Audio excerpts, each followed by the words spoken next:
रत्नागिरी सिंधुदुर्ग लोकसभा निवडणुकीत भाजपचे उमेदवार नारायण राणे यांचा विजय झालाय। त्यामुळे महायुतीकडून वारंवार ठाकरे गटावर हल्लाबोल केला जातो।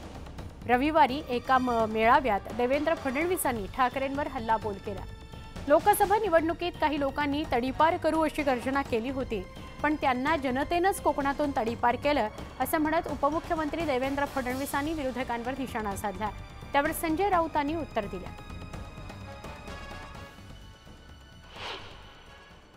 काही लोकांनी अशी गर्जना केली होती की आम्ही महायुतीला तडीपार करू, कोकणाने त्यांना कोकणातनं तडीपार केलं। आणि या ठिकाणी कोकणातल्या 6.5 जागांपैकी 6.5 म्हणजे मावळची जागा थोडी कोकणात येते म्हणून 5.5 जागा या महायुतीच्या निवडून आल्या। हे महाशय फक्त 48,000 मतांनी जिंकून आले पैसे वाटून।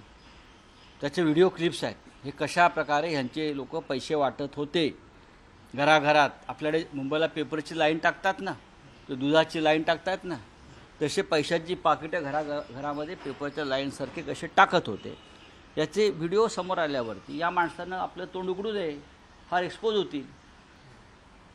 आपल्याला मंत्रिमंडळात स्थान का मिळालं नाही याच्यावर त्यांनी चिंतन करावं। एक छोटासा ब्रेक पहा फक्त न्यूज 18 लोकमत।